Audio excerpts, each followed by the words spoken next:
नमस्कार, my self Hitesh Kaushik और civil tap के इस प्लेटफॉर्म पर मैं आप सभी लोगों का स्वागत करता हूं।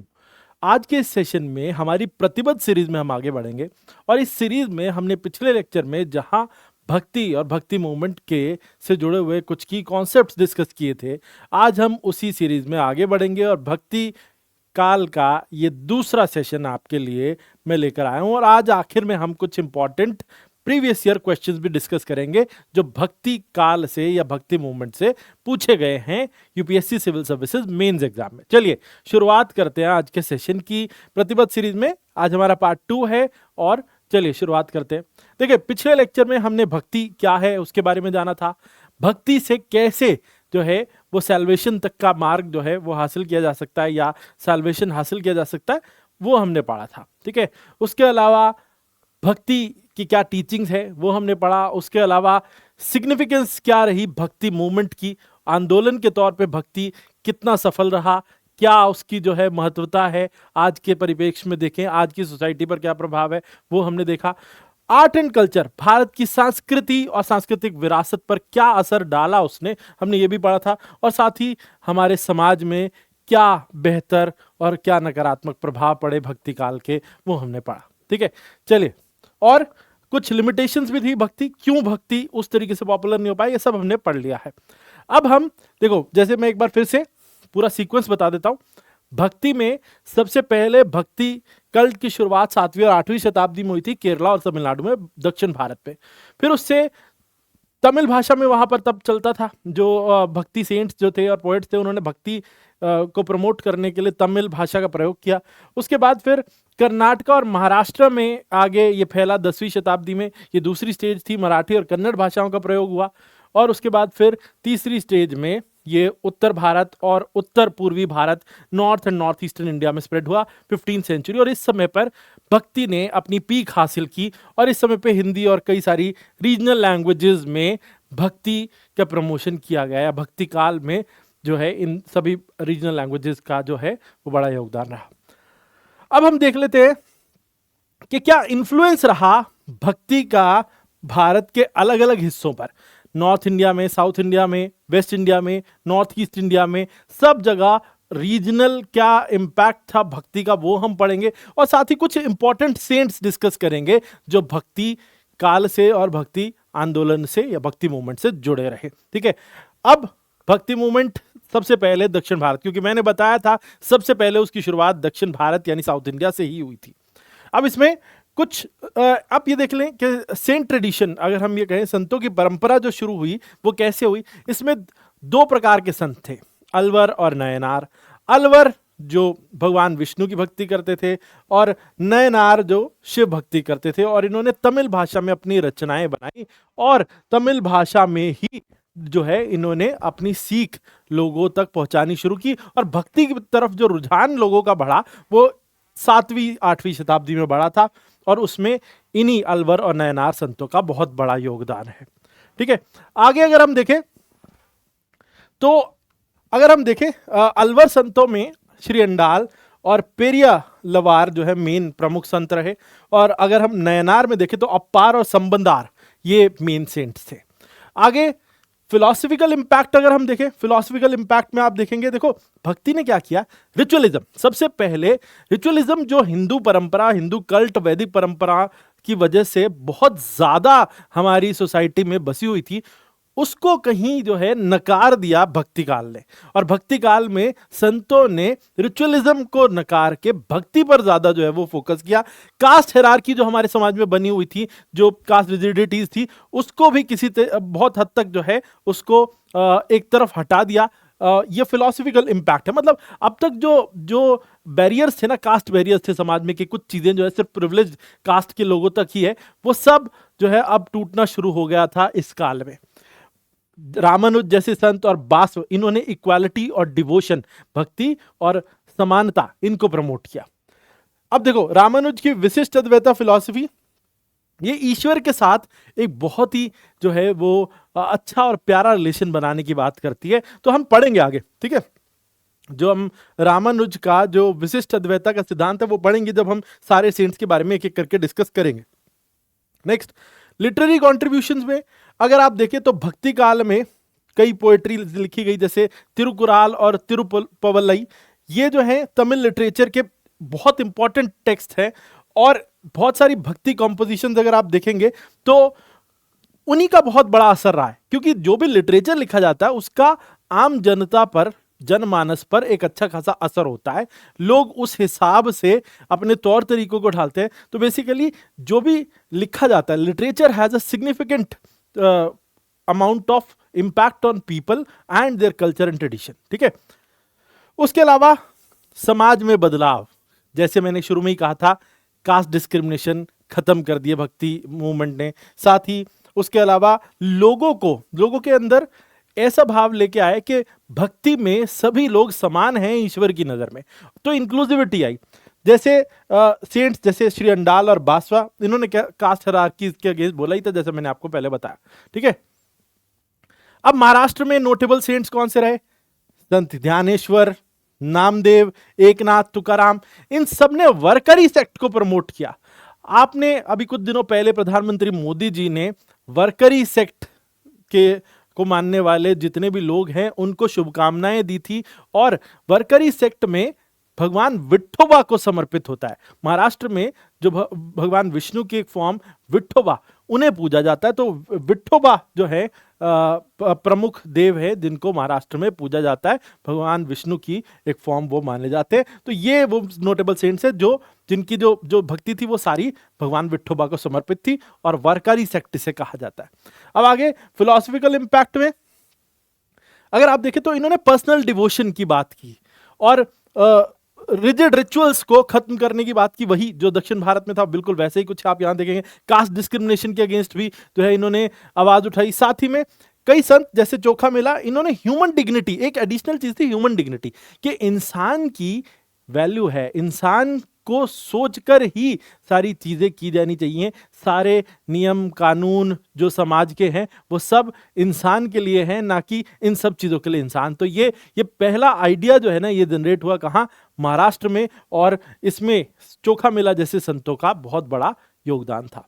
आगे चले तो तुकाराम और ध्यानेश्वर, इन्होंने मराठी लिटरेचर में भी अच्छा खासा कंट्रीब्यूशन दिया। ध्यानेश्वरी और तुकाराम की अभंग जो है वो लोकगीतों का एक संग्रह है। ये सब बहुत इंपॉर्टेंट लिटरेरी कंट्रीब्यूशन रहे इस पीरियड के जो मराठी संतों के द्वारा। ठीक है, उसके अलावा सोशल रिफॉर्म्स, कास्ट सिस्टम इस समय पे चैलेंज किया गया। जेंडर इक्वालिटी यहां पर उभर के आई एक चीज, जेंडर इक्वालिटी, पुरुषों और महिलाओं को समानता का अधिकार, और कलेक्टिव वर्शिप, मतलब ईश्वर की नजर में कोई पुरुष या स्त्री कोई फर्क नहीं पड़ता। उसके अलावा तुकाराम ने स्ट्रेस दिया सिंप्लिसिटी और इंक्लूसिविटी पे, कि ईश्वर की नजर में सब सामान्य और जनमानस सब साधारण है, और सभी को जो है वो एक ही नजर से ईश्वर देखते हैं। तो इसीलिए सब जो है वो एक बराबर है ईश्वर की नजर में। ये भाव जो है वो भक्ति मूवमेंट में देखने को मिलता है, महाराष्ट्र के कल्चर में भी। ठीक है, फिर भक्ति मूवमेंट नॉर्थ इंडिया में, इसमें नोटेबल सेंट्स कौन से रहे? तो देखो, जैसे उत्तर भारत में क्लियरली निर्गुण और सगुण भक्ति ट्रेडिशन उभरा 15वीं शताब्दी में, और कबीर और गुरु नानक निर्गुण भक्ति यानी फॉर्मलेस गॉड में मानते थे। वहीं अगर हम तुलसीदास की बात करें, सूरदास की बात करें, वो सगुण भक्ति में, जिसमें ईश्वर को एक आकार के रूप में पूजा जाता है, वो उसमें बिलीव करते थे। आगे देखें तो फिलोसफिकल इंपैक्ट, भक्ति ने वही रिचुअल्स और कास्ट बैरियर्स को रिजेक्ट कर दिया। उन्होंने एक ईश्वर की जो है को प्रमोट करना शुरू कर दिया कि ईश्वर सभी का एक है, और सभी धर्मों में चाहे उसे अलग अलग नामों से पुकारा जाए, ईश्वर एक ही है। ये सब कहा किसने? ये भक्ति काल के संतों ने। और सेक्टेरियन बाउंड्रीज या रिलीजियस बाउंड्रीज आप ये कह लीजिए इस समय पर खत्म होनी शुरू हो गई, क्योंकि इस समय पर कबीर जो जिनके बारे में ये कहा जा सकता है कि जो मुस्लिम परिवार के द्वारा पाले गए, हिंदू परिवार में जन्मे, उन्होंने जो आगे चल के जो अब तक चले आ रहे ट्रेडिशन थे उनको पूरे तरीके से चैलेंज किया। Kabir was a very rational saint, जो लॉजिक की बात करते थे, जो कहते थे कि राम और रहीम एक ही ईश्वर के नाम है, चाहे आप किसी भी तरीके से नाम ले, आप उसी ईश्वर की आराधना कर रहे हैं। ठीक है, आराधना करना इंपॉर्टेंट है, या इष्ट की तरफ जो है वो ध्यान लगाना इंपॉर्टेंट है, ना कि जो है एक पर्टिकुलर भगवान को पूजना या अलग अलग नामों से उसे जानना, तो ये एक डिफरेंस क्रिएट करता है सोसाइटी में और इस डिफरेंस को खत्म किया जाना चाहिए, ये कबीर का कहना था। कबीर और गुरु नानक, इन्होंने फिलोसफिकल इंक्लूसिविटी, सभी को एक साथ जो है आध्यात्मिक रूप से जोड़ने की कोशिश की, ये उनका जो है फिलोसफिकल इम्पैक्ट था। ठीक है, उन्होंने कास्ट बैरियर्स और सोसाइटल बैरियर्स, उनको जो है वो खत्म करने की कोशिश की। लिटरेरी कंट्रीब्यूशन में आप देखेंगे तो भक्ति काल अगर हम देखें तो डिवोशनल भजन इस समय पे रचे गए बहुत सारे, जिनको जो उस समय की बहुत इंपॉर्टेंट लिटरेरी जो है वो कंट्रीब्यूशंस थी। उसके अलावा दोहे, कबीर के दोहे बहुत इंपॉर्टेंट है, ऐसे कई और संतों के दोहे इंपॉर्टेंट है। और इसकी वजह से रीजनल लैंग्वेजेस यानी वर्नाकुलर लैंग्वेजेस का विकास हुआ और स्पिरिचुअल टीचिंग्स जो है वो हर जनमानस तक पहुंची। हर कोई व्यक्ति जो किसी भी लोकल लैंग्वेज को जानता है वो सब उसमें ही अपने इष्ट के बारे में और उनसे ध्यान लगाना, ये सब चीजें जो है वो जान सके। तो बेसिकली एक कल्ट जो प्रमोट किया गया अपने ईश्वर के प्रति समर्पण का, वो कल्ट प्रमोट किया इन संतों ने उस लिटरेचर के जरिए। ठीक है, सोशल रिफॉर्म्स की बात करें तो सोशल इक्वालिटी एक चीज है और वुमेन पार्टिसिपेशन, समाज में सबको बराबरी का हक और महिलाओं को भी भागीदारी, ऐसी चीजों को प्रमोट किया मीराबाई ने। रविदास जिन्होंने निचले तबके और ऊंचे तबकों के बीच के बैरियर्स को खत्म करने के लिए जो है वो अपनी आवाज उठाई। तो ये सब जो है ये सोशल रिफॉर्म्स जो थे वो इस काल में देखने को मिले उत्तर भारत में 15वीं शताब्दी में। ठीक है, अब बंगाल और असम में कैसे भक्ति मूवमेंट का क्या असर रहा। नोटेबल सेंट्स जो हैं वो चैतन्य महाप्रभु हैं, ठीक है, जिनका अचिंत्य भेद अभेद फिलॉसफी जिन्होंने दी। और उसके अलावा शंकर देव जिन्होंने बोर गीत की रचना की, अंकिया नाट की रचना की, वो ठीक है। और खास तौर पे बंगाल के ट्रेडिशन में भगवान कृष्ण की तरफ भक्ति जो है ना वो बहुत ज्यादा पॉपुलर है। और थ्रू सिंगिंग एंड डांसिंग, एक एडिशनल चीज है नॉर्थ ईस्ट के और असम के कल्चर में कि singing and dancing is imbibed in the tradition. ठीक है, और साथ ही में फिलोसफिकल इंपैक्ट देखें, इस समय पर ज्यादा जोर दिया गया लव एंड कंपैशन, यानी कि अपने इष्ट की तरफ जो है वो लगाव पर और personal devotion towards the God. ठीक है, खास तौर पे भगवान कृष्ण की तरफ जो है संपूर्ण समर्पण वाला भाव जो है वो इस समय लोगों के अंदर डाला इस भक्ति काल के सेंट्स ने। शंकरदेव ने एक शरण नाम धर्म की भी जो है वो स्थापना की। इससे पता चलता है कि उन्होंने जो है कि ये एक शरण नाम धर्म मतलब यानी कि एक ईश्वर की शरण में जाकर जो है हम एक ही जो है जैसे हो जाते हैं सब, तो इस तरीके का भाव उन्होंने उत्पन्न किया। लिटरेरी कंट्रीब्यूशन में कहें तो चैतन्य महाप्रभु ने कृतिवासी रामायण लिखी बंगाल में और बंगाली में, और साथ ही शंकर देव ने आसाम में प्लेज लिखे और अंकिया नाट और बोर गीत तो उन्हीं की रचनाएं हैं। शंकरदेव जाने जाते हैं, अंकिया नाट मतलब थिएटर, ठीक है, बोर गीत मतलब सॉन्ग्स जो थिएटर में प्ले किए जाते हैं, साथ ही में सॉन्ग्स जिनकी वजह से भक्ति कल्ट पॉपुलराइज हुआ। ये सब लिटरेरी कॉन्ट्रीब्यूशन रहे बंगाल और असम के भक्ति सेंट्स के। साथ ही अगर हम सोशल रिफॉर्म की बातें करें तो भक्ति मूवमेंट, इसने इक्वालिटी को प्रमोट किया असम बंगाल के कल्ट में, समाज में, और साथ ही इंटर कम्युनिटी डायलॉग, अलग अलग समाज के वर्गों के बीच में डायलॉग को प्रमोट किया। और साथ ही असम में आप ये कह सकते हैं कि एक कल्चरल रिनाइजेंस था, सामाजिक तौर पे, सांस्कृतिक तौर पे पुनर्जागरण वहां पे देखा गया, और जिसमें नामघार और सत्र मठ जो है जिन्हें कहते हैं कि वो एस्टैब्लिश हुए। ये मठ परंपरा जो है ना, ये जहां से शायद फिर बहुत सारे जो है आर्ट फॉर्म्स निकली। जैसे हम सत्रिया डांस फॉर्म कहते हैं तो वो सत्र मठों से निकली है, जहां भगवान विष्णु की जो है वो और उनकी अलग अलग फॉर्म्स को जो है वो पूजा जाता था। तो एक तरीके से ये सारे सामाजिक बदलाव देखने को मिले आसाम और बंगाल के ट्रेडिशंस में। अब आ जाते हैं राजस्थान और गुजरात पे कि भक्ति मूवमेंट का राजस्थान और गुजरात पे क्या असर रहा और वहां पर किन सेंट्स का जो है प्रभाव था। मीराबाई जुड़ी हैं राजस्थान और गुजरात के कल्ट से। मीराबाई भगवान कृष्ण को समर्पित थी। वल्लभाचार्य ने एक पुष्टि मार्ग की जो है वो ट्रेडिशन को चलाया गुजरात में, ये भी भगवान कृष्ण की तरफ ही समर्पण रखते थे। मीराबाई ने अपने पूरे जो प्रेम को दर्शाया है, तो बेसिकली मीराबाई एक फ्लैग बेयरर कह सकते हैं गुजरात राजस्थान के रीजनल जितने भी सेंट्स हैं उसमें से सबसे प्रमुख नाम आप मीराबाई कह सकते हैं। और दूसरा वल्लभाचार्य, जिन्होंने फिलोसफिकल आइडियाज जो वेदांता ट्रेडिशन के उनमें भी अपना योगदान दिया। हम आगे जानेंगे कौन से। ठीक है, फिलोसफिकल इंपैक्ट अब हम देखें तो इन्होंने वेदांत, सूफिज्म और भक्ति सभी का एक ब्लेंड क्रिएट किया। सूफी विचारधारा, भक्ति एज कल्ट और वेदांत, इन सब का हमें मेल देखने को मिलता है गुजरात और राजस्थान के ट्रेडिशन में और प्रैक्टिसेस में। ठीक है, लिटरेरी कॉन्ट्रीब्यूशन आप देख लें पहले तो भक्ति राजस्थान और गुजरात में उसने बहुत सारे डिवोशनल सॉन्ग्स को जन्म दिया, बहुत सारी डिवोशनल रचनाएं रची गई, फोक सॉन्ग्स लिखे गए। मीराबाई के भजन उसमें सबसे पॉपुलर है और मीराबाई सबसे पॉपुलर हैं लिटरेरी कॉन्ट्रीब्यूशंस के लिए। उसके अलावा आप बात करें तो सोशल रिफॉर्म्स, भक्ति सेंट। अब इस समय पे कास्ट डिस्टिंक्शन जो वेस्ट इंडिया में भी जो उस समाज में बहुत इनहेरेंट कैरेक्टर था कि सोशल हायरार्की थी, सोशल डिवाइड थे, वो सब जो है इन्होंने खत्म करने की कोशिश की। मीराबाई जो खुद एक राज परिवार से आती थी, उनकी शादी भी एक राज परिवार में हुई थी, उन्होंने सब कुछ छोड़ के भगवान कृष्ण की तरफ भक्ति का मार्ग चुना। तो ये दिखाता है कि वो कहीं पर भी जो है वो सोशल जो है वो बैरियर्स के सामने नहीं झुके और उन्होंने जो है वो नए रिफॉर्म्स करने की कोशिश की। उन्होंने सोशल इक्वालिटी की बातें की और सुपरस्टिशियस बिलीव्स को भी उन्होंने पूरे तरीके से नकार दिया। आगे एक और रीजन जम्मू कश्मीर। जम्मू कश्मीर में भक्ति का क्या प्रभाव था, पहले नोटेबल सेंट्स देख लेते हैं। लाल देड़ और नंद ऋषि, ये भक्ति और सूफी ट्रेडिशंस को इन्होंने कंबाइन किया और अपनी टीचिंग्स में लव और कंपैशन जो है वो इनका प्रमुख चीज थी जो ये प्रमोट करते थे।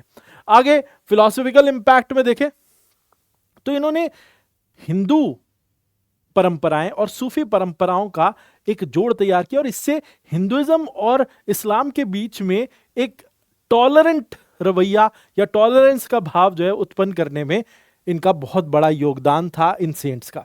ठीक है, ये स्पिरिचुअल इक्वालिटी की बातें करते थे, वही राम और रहीम एक ही है, ऐसे भाव भी जो है यहाँ पर उत्पन्न हुए। तो सेम यही आइडिया जो है वो जम्मू कश्मीर के भक्ति कल्ट में भी रहा। अब लिटरेरी कॉन्ट्रीब्यूशंस, अब इसमें लोकल डायलेक्ट में जो है वो पोएट्री लिखी गई, साथ ही में जिसने कश्मीर के आप ये कह लीजिए कि कल्चरल लैंडस्केप को ही बदल के रख दिया। जैसे लाल देड़ की वक्फ और नंद ऋषि की डिवोशनल पोएट्री, ये कुछ लिटरेरी कॉन्ट्रीब्यूशंस हैं कश्मीर, जम्मू कश्मीर के भक्ति काल के संतों की। ठीक है, और सोशल रिफॉर्म्स अगर हम देखें तो इसमें कास्ट सिस्टम को इन्होंने चैलेंज किया और समाज में न्याय और ह्यूमैनिटी और साथ ही बिल्कुल नीचे होकर रहने का भाव, जिसमें समर्पण का भाव और लव एंड कंपैशन, ये सब जो है वो समाज में ये भाव लेके आए ये भक्ति काल के संत। ठीक है, अब कुछ इंपॉर्टेंट सेंट्स के बारे में जान लेते हैं। मैं यहां पर जो शुरुआत में हम जिन सेंट्स के बारे में डिस्कशन करेंगे उनकी मैं आपको फिलोसफिकल आइडिया जो वेदांत फिलॉसफी से जुड़े हुए हैं उनके बारे में भी आपको बताऊंगा। ठीक है, चलिए शुरुआत करते हैं। देखिए, इंपॉर्टेंट सेंट्स में सबसे पहले निम्बार्काचार्य। निम्बार्काचार्य का जन्म आंध्र प्रदेश में हुआ था भारत में, और इनका जो पीरियड है जिस समय इनका जन्म हुआ तकरीबन बताया जाता है 620 एडी यानी 7वीं शताब्दी में इनका जन्म हुआ था। इनका फिलोसफिकल आइडिया था द्वैत अद्वैता का, डुअलिज्म एंड नॉन डुअलिज्म। तो ये जो बैलेंस की बात करते थे नॉन डुअलिज्म और क्वालिफाइड नॉन डुअलिज्म के। अब देखना इसका मतलब क्या है। निम्बार्का का आइडिया था कि इंडिविजुअल सोल, आत्मा, और यूनिवर्स यानी कि ब्रह्मांड, दोनों सत्य हैं और दोनों ब्रह्म से अलग हैं। तो यानी आत्मा और ब्रह्मांड दोनों सत्य हैं और दोनों ब्रह्म से अलग हैं, पर ये इस तरीके से ब्रह्म में समाये हुए हैं कि उन्हें अलग नहीं किया जा सकता। मतलब समझे कि वैसे तो आत्मा इज डिफरेंट एंटाइटी, ठीक है, और Brahmand is different entity and they are different from Brahm. Brahm जो है भगवान विष्णु या इष्ट, वो अलग हैं, लेकिन उनको किसी भी तरीके से जो दोनों को, आत्मा का और ब्रह्मांड को, ब्रह्म से अलग नहीं किया जा सकता। तो ये क्या है, द्वैत अद्वैत की फिलॉसफी है। ठीक है, और की वर्क्स इसमें है दशलोकी, जो है वेदांत फिलॉसफी में जिसका बहुत बड़ा रोल है। आप ये कह लीजिए द्वैत अद्वैत फिलॉसफी जो है वो 10 श्लोकी के आइडिया 10 श्लोकी में ही जो है सही तरीके से वर्णित की गई है। उसके अलावा प्रोमिनेंट एस्ट्रोनॉमर आप ये कह सकते हैं ये थे निम्बार्काचार्य, जो है वो एस्ट्रोनॉमी की समझ रखते थे और उनका बहुत अच्छा खासा योगदान रहा एस्ट्रोनॉमी में। उनके कोर बिलीफ्स, उनका ये मानना था कि आप मुक्ति पा सकते हैं सिर्फ भगवान कृष्ण और राधा, देवी राधा को अपने आप को समर्पित करके, ये उनका मानना था। और उन्होंने द्वैत अद्वैता की फिलॉसफी बनाई थी, तो ये बेसिकली वेदांता ट्रेडिशन में उनका प्रमुख योगदान है। दूसरे इनके बाद आते हैं जो वो हैं शंकराचार्य। आदि शंकराचार्य भी हम इन्हें कह सकते हैं। शंकराचार्य केरला में पैदा हुए थे आदि शंकराचार्य, और 8वीं शताब्दी में पैदा हुए थे निम्बार्काचार्य के बाद। ठीक है, अब इनकी टीचिंग्स में अद्वैत वेदांत है, नॉन डुअलिज्म। अब इसमें है क्या, देखो एक बात समझो। ठीक है, तो इसके अंदर जो मेन चीज है कि अद्वैत वेदांता में कि ब्रह्म इज अल्टीमेट रियलिटी, ब्रह्म परम सत्य है, एंड आत्मा आर वन। तो यानी वो ये कहते हैं कि ब्रह्म और आत्मा एक ही है। आपके अंदर की आत्मा और ब्रह्म यानी भगवान वो एक ही है। आत्मा और भगवान को वो डिफरेंट नहीं कह रहे, दे आर वन आइडेंटिटी।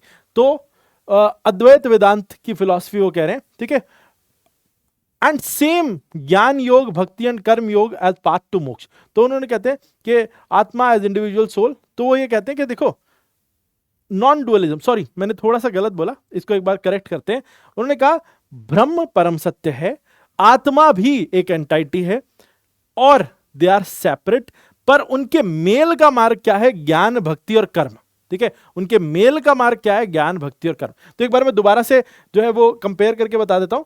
जहां हमने निम्बार्काचार्य की फिलॉसफी में देखा था, उन्होंने कहा आत्मा और ब्रह्मांड यानी यूनिवर्स दो डिफरेंट एंटाइटी हैं, और वो ब्रह्म यानी ईश्वर से अलग हैं, लेकिन उन्हें ईश्वर से इस तरीके से जुड़े हुए हैं कि उन्हें आसानी से अलग नहीं किया जा सकता।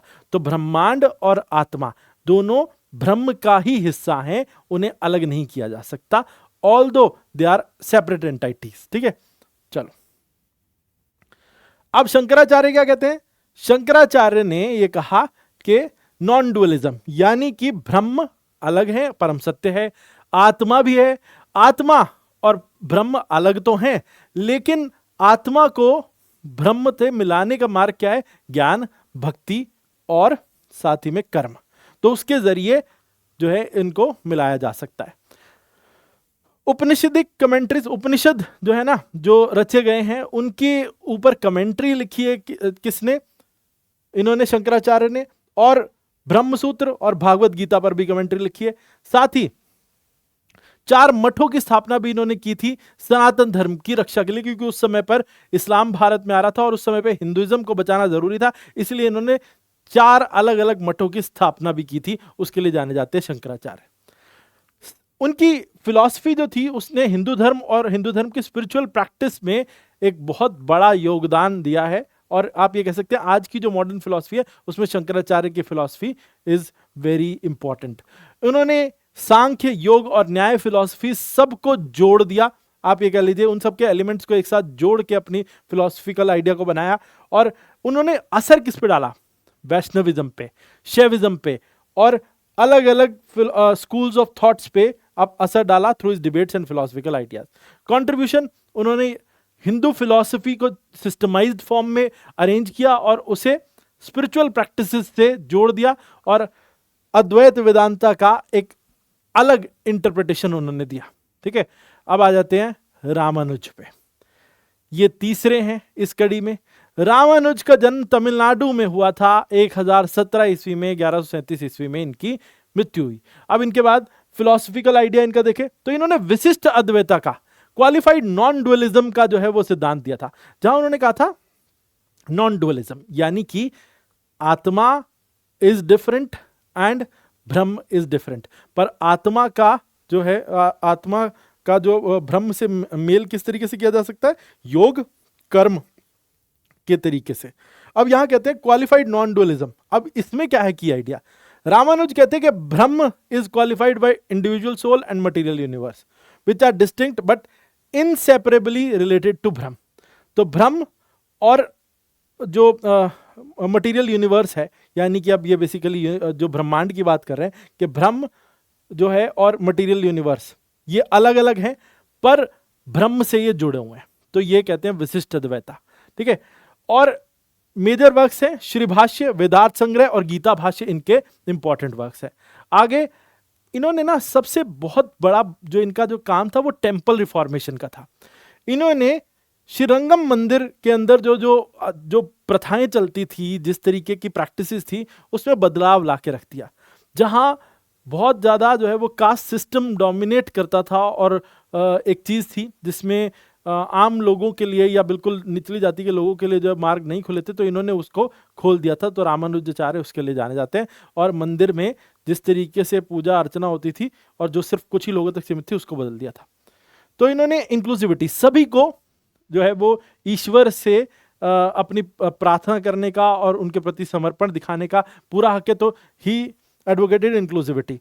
और इसी तरीके से उन्होंने नॉन ब्राह्मण्स को कहा कि वो मंदिर में आकर पूजा कर सकते हैं और उनका पूरा अधिकार बनता है। तो इस तरीके से उन्होंने नॉन ब्राह्मण्स को टेम्पल राइट्स में और टेम्पल के अंदर होने वाली सारी सेरेमनीज में जो है आने के लिए जो प्रेरित भी किया, और समाज में ये बदलाव भी लेकर वो आए।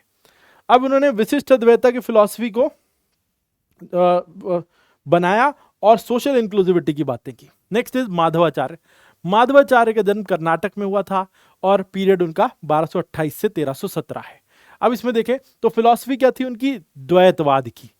द्वैतवाद यानी individual soul and God both are different. आत्मा और ब्रह्म दोनों डिफरेंट है, और यही रियलिटी है मटेरियल वर्ल्ड की। ठीक है, तो उन्होंने कहा कि दो अलग अलग चीजें एंड मटेरियल वर्ल्ड में ये दोनों बिल्कुल डिफरेंट है, यानी आत्मा और Brahm they are both different entities. ठीक है, माधवाचार्य कहते हैं ब्रह्म यानी विष्णु और आत्मा इटर्नली डिस्टिंक्ट है, बिल्कुल अलग अलग चीजें हैं, बट आत्मा जो है वो निर्भर करती है भगवान पर या ब्रह्म पे अपनी एग्जिस्टेंस के लिए। यानी आत्मा और ब्रह्म दोनों अलग हैं। ये कहते हैं they are completely separate, but soul is dependent on Brahm for its existence. ठीक है, आगे वर्क्स उनके भागवत गीता भाष्य उन्होंने लिखा, ब्रह्म सूत्र भाष्य लिखा, और अनुभाष्य जो है वो माधवाचार्य के द्वारा लिखा गया है। और उन्होंने उडुपी कृष्ण मठ की स्थापना की थी। उडुपी कृष्ण मठ बहुत इंपॉर्टेंट है, जो इनके द्वारा स्थापित किया गया था। और उसके अलावा कॉन्ट्रीब्यूशंस में द्वैत स्कूल ऑफ वेदांत इनकी जो कंट्रीब्यूशन है वेदांतिक ट्रेडिशन में। आगे वल्लभाचार्य, छत्तीसगढ़ में इनका जन्म हुआ था वल्लभाचार्य का 1479 एडी में, और 1531 में मृत्यु हुई। फिलोसफिकल आइडिया था शुद्ध द्वैता का, प्योर नॉन डुअलिज्म। ठीक है, अब इसमें की आइडिया क्या है? वल्लभाचार्य क्या कहते थे कि मटेरियल वर्ल्ड इज रियल, ब्रह्मांड सत्य है, और एंड डिवाइन क्रिएशन ऑफ ब्रह्म, मतलब एक तरीके से ब्रह्मांड जो है वो ब्रह्म की ही डिवाइन क्रिएशन है, उसी की रचना है। ठीक है, और everything is manifestation of his grace. ये जो ब्रह्मांड हम देखते हैं वो ब्रह्म यानी भगवान विष्णु के द्वारा ही रचा गया है, और उनकी दया से ही वो पूरा उसने स्वरूप लिया है। ठीक है, और उन्हीं की आभा को दर्शाता है ब्रह्मांड। ठीक है, तो souls are sparks of Brahma and have an eternal real connection with him.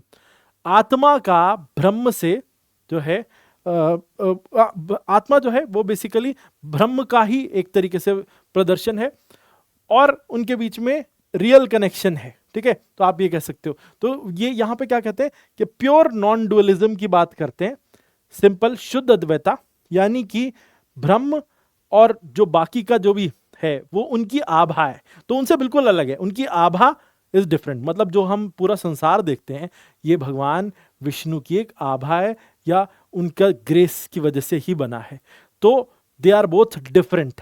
ठीक है, तो ये उन्होंने कहा है, तो इसीलिए शुद्ध अद्वैता इस फिलॉसफी को कहते हैं। उन्होंने डिवाइन ग्रेस और सर्विस, उन्होंने पुष्टि मार्ग फिलॉसफी को जो है वो आगे बढ़ाया था। बेसिकली पुष्टि मार्ग फिलॉसफी भगवान कृष्ण को समर्पित है, और यानी कि हर चीज जो भी एग्जिस्ट करती है that is all due to the grace of eternal God, जिनको ब्रह्म कहा जाता है। ठीक है, तो ये पुष्टि मार्ग है जो बेसिकली इसके बारे में बताया उन्होंने अपनी फिलॉसफी में, जिसको हम कहते हैं शुद्ध द्वैता। आखिर में चैतन्य महाप्रभु, वेदांत स्कूल ऑफ फिलॉसफी में आखिरी जो कंट्रीब्यूशन था वो चैतन्य महाप्रभु का था। इनकी फिलॉसफी है अचिंत भेद अभेद की। ठीक है, बंगाल और उड़ीसा के रीजन में इनका प्रभाव रहा, वहां पे ये कहा नहीं जा सकता कि कहाँ इनका जन्म हुआ था, लेकिन 1486 में इनका जन्म हुआ था और 1534 में इनकी मृत्यु हुई। और इन्होंने वैष्णव कल्ट को जो है वो बंगाल और असम में बहुत ज़्यादा जो है पॉपुलर बनाया, और खास तौर पे भगवान कृष्ण जो भगवान विष्णु का एक स्वरूप है उनके तरफ इनका समर्पण और कीर्तन जो इन्होंने शुरू किए, उसकी वजह से एक कल्ट डेवलप हुआ। कहां पर? बंगाल और असम में। इनका आइडिया क्या था? ये कहते हैं कि ब्रह्म यानी कृष्ण, यहां विष्णु नहीं कहते, ये कृष्ण कहते हैं, और and individual soul is inconceivable. ठीक है, तो कहते हैं कि रिलेशनशिप कह रहे हैं कि भगवान जो हम ब्रह्म कह रहे हैं, कृष्ण और आत्मा के बीच में जो भी रिलेशन है उसे समझा नहीं जा सकता, उस पर कोई चिंतन नहीं किया जा सकता। ठीक है, कि चिंतन कर ले भी तो हम उसमें से कोई आउटकम नहीं निकाल सकते। यानी कि हम ह्यूमन लॉजिक से ये जो डिफरेंस है ब्रह्म और आत्मा, उसको नहीं समझ सकते। ठीक है, तो इसी वजह से वो कहते हैं कि जो आत्मा है और ब्रह्म जो वो दोनों डिफरेंट है भगवान कृष्ण से। ठीक है, और this allows devotional practice that are deeply rooted in emotional loving and devotion.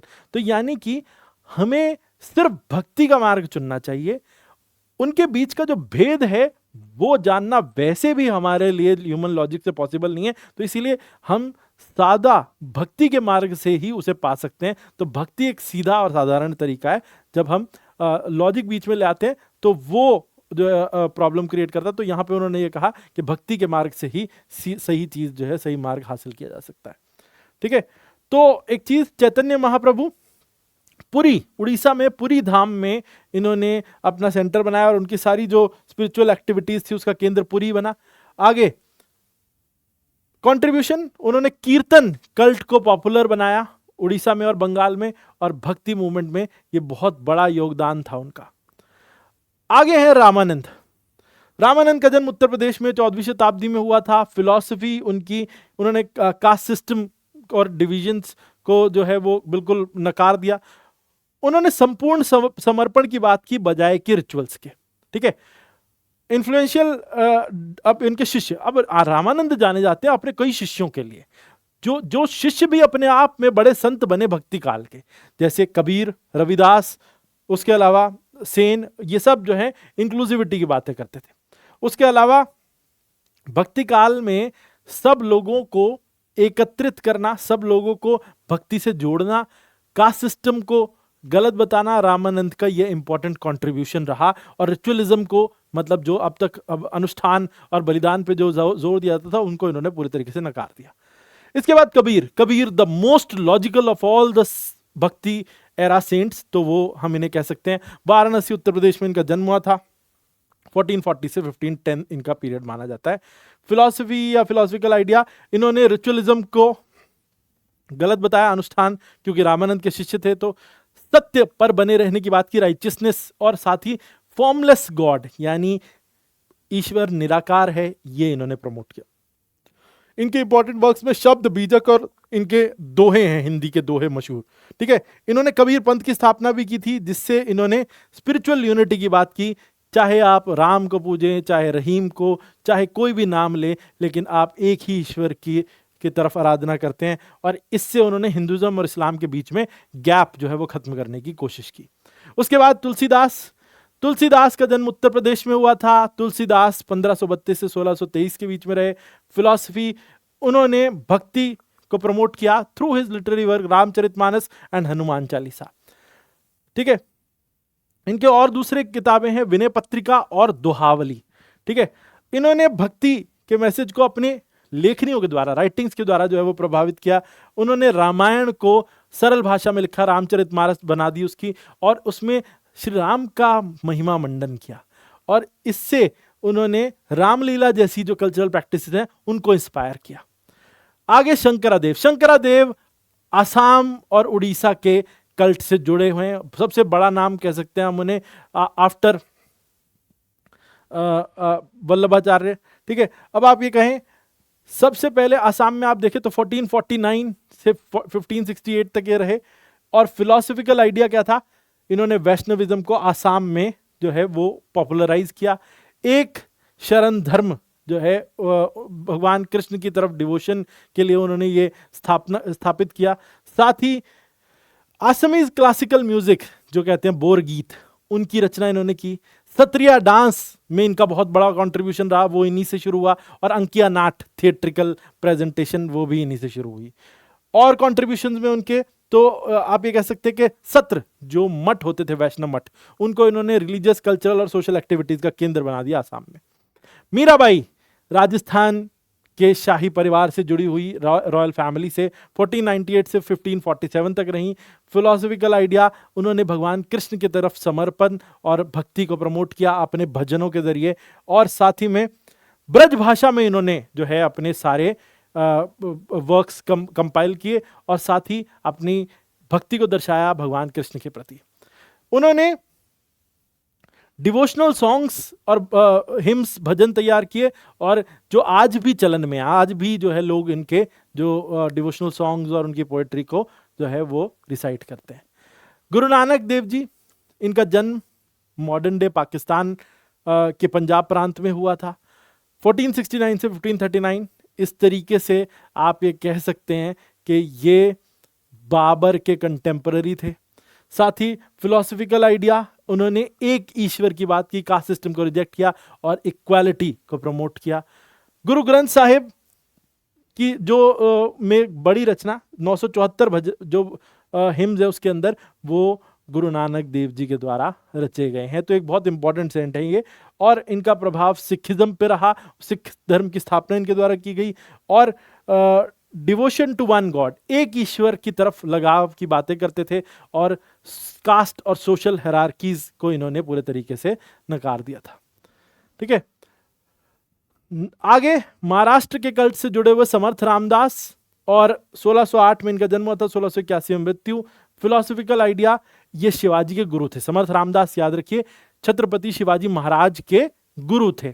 इन्होंने स्वराज का आइडिया जो है वो शिवाजी को दिया था और उसी के दम पे उन्होंने फिर मराठा साम्राज्य की स्थापना की थी 1674 में, हिंदू स्वराज की। ठीक है, उसके अलावा दशबोध एक किताब है, रचना है इनकी, जो उनकी विजडम और लीडरशिप के जो उनकी जो क्वालिटीज को बताता है, तो वो उनकी रचना है दशबोध।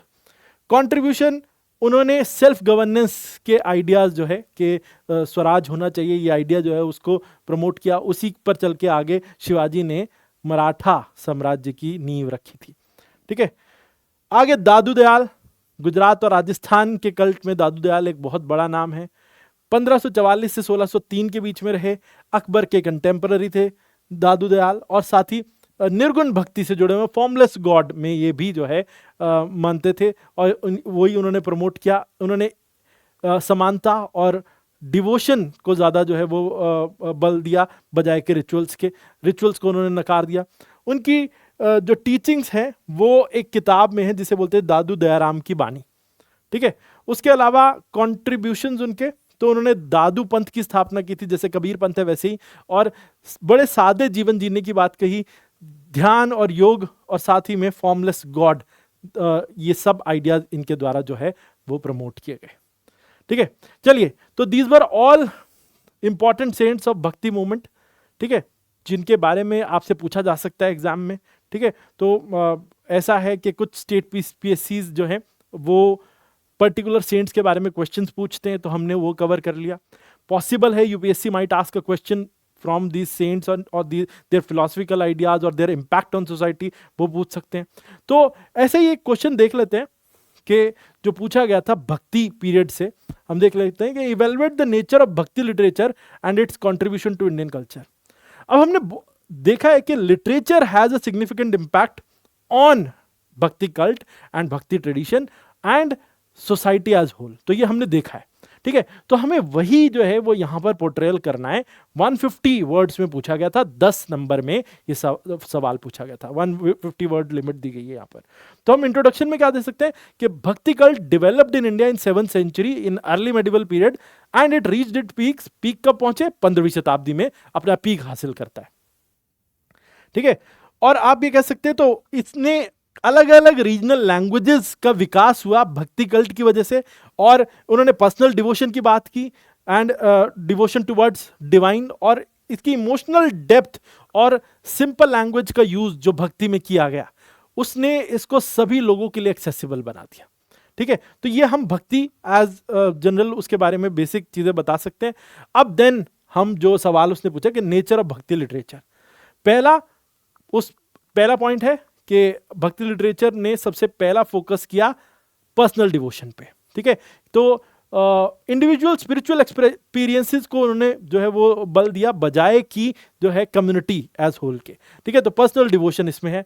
लोकल लैंग्वेज का यूज, दूसरा भक्ति लिटरेचर में लोकल लैंग्वेजेस का यूज किया गया, जिससे लोकल लैंग्वेजेस का विकास हुआ, अच्छे से उनका लिटरेचर लिखा गया और उसकी वजह से they were developed as proper language and they were followed by large group of people. तो फिर वो छोटी छोटी रीजनल लैंग्वेजेस भी बहुत पॉपुलर हुई और उनका कल्ट जो है ना लॉन्ग टर्म तक सस्टेनिंग हो गया, तो इसकी वजह से। ठीक है, उसके अलावा और हाँ, लोकल लैंग्वेज का प्रयोग एक्सेसिबल भी बना देता है। तीसरा, इमोशनल एक्सप्रेशन, कविताओं के जरिए, भजनों के जरिए और स्टोरीज के जरिए जो है पर्सनल डाइटी की तरफ जो है इमोशनल जो है लगाव जो वो प्रदर्शित किया गया इस लिटरेचर के द्वारा। तो भक्ति काल के लिटरेचर का एक ये भी बहुत बड़ा जो है नेचर था। साथ ही इंक्लूसिविटी, इसने एक ओवरऑल ब्रॉड कनेक्शन की बात की जिसमें सभी लोगों को एक साथ जो है एक ही इष्ट के प्रति समर्पण की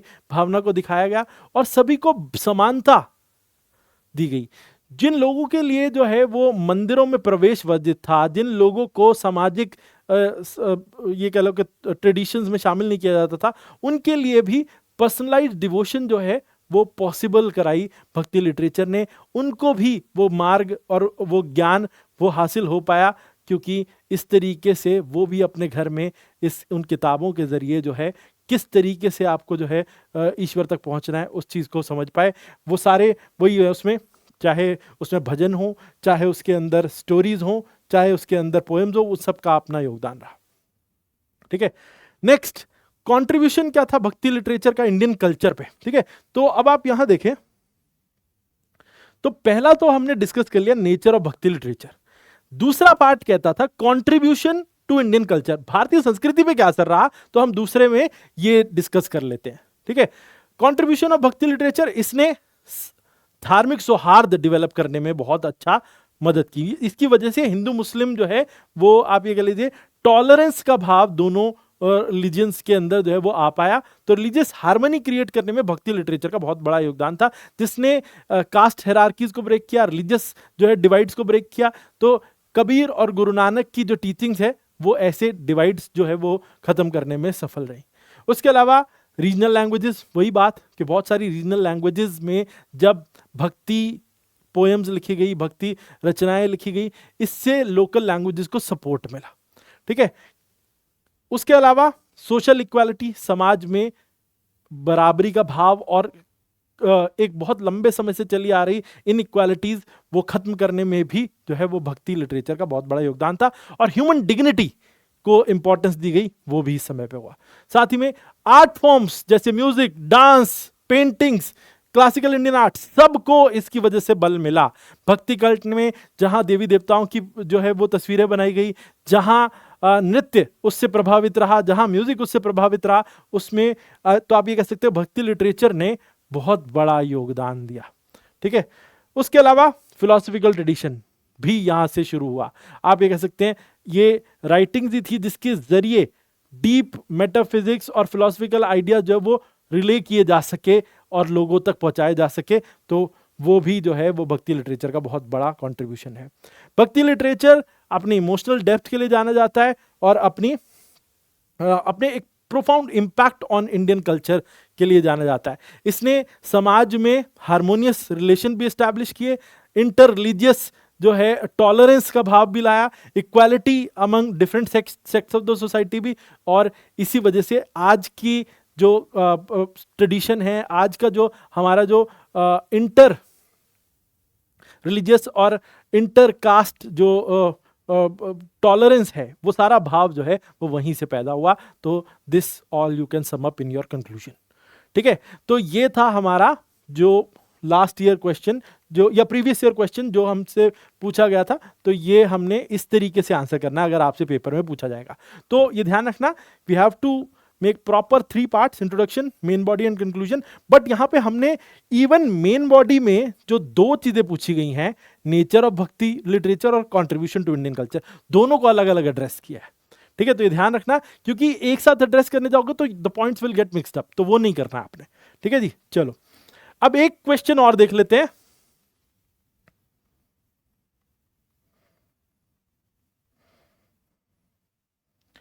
ये दूसरा क्वेश्चन, ये यूपीएससी ने 15 मार्क्स में पूछा, 250 वर्ड्स लिमिट दी थी। The bhakti movement received a remarkable reorientation with advent of Shri Chaitanya महाप्रभु।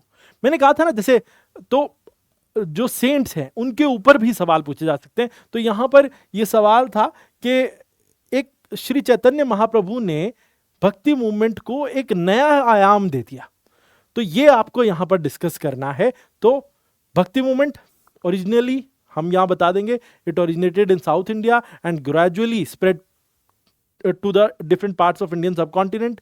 और 16वीं शताब्दी में चैतन्य महाप्रभु जो है एक ट्रांसफॉर्मर के रूप में उभरे और उन्होंने इस मूवमेंट में अपना एक बहुत बड़ा योगदान दिया, खास तौर पे ईस्टर्न इंडियन ट्रेडिशन में। ठीक है, अब श्री चैतन्य महाप्रभु के जो है वो कंट्रीब्यूशन क्या थे कि ग्रुप डिवोशन, उन्होंने संकीर्तन भाव, जहां अभी तक था पर्सनल डिवोशन, अपने घर में अपने इष्ट को अपने पास रखना, मूर्ति बना करके उनसे उनके भजन गाना, अकेले बैठकर, ज्यादातर ये था कल्ट। पर उन्होंने as group, community as whole, सब मिलके इष्ट की आराधना करे, संकीर्तन की परंपरा शुरू की। Communal chanting of God's name उनकी वजह से शुरू हुआ, और इसी वजह से लोगों में एकता का भाव, लोगों के अंदर समानता का भाव जो है वो उन्होंने पिरो दिया।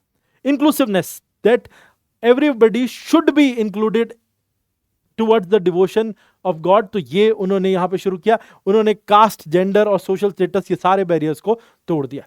उसके अलावा भक्ति ट्रेडिशन, जैसे उन्होंने कई भक्ति जो ट्रेडिशन थे उन्हें जोड़ दिया। अचिंत्य भेद अभेद, उन्होंने ये कहा, जो डुअलिस्टिक और नॉन डुअलिस्टिक व्यू थे कि आत्मा और ब्रह्म अलग हैं, आत्मा और ब्रह्म एक ही हैं, आत्मा और ब्रह्मांड अलग हैं, उनका रिलेशन अलग है। उन्होंने कहा इन सब के बीच में जो लॉजिक है वो इंसानी जो इनके बीच का जो रिलेशन है वो इंसानी समझ के परे है। तो हमें उस पर क्यों समय बर्बाद करना है, हमें तो भक्ति के जरिए जो है अपने मार्ग को सरल बनाना है, ये उनका आइडिया था। तो उन्होंने बदल के ही रख दिया, उन्होंने जो सारा कन्फ्लिक्ट था वो खत्म कर दिया।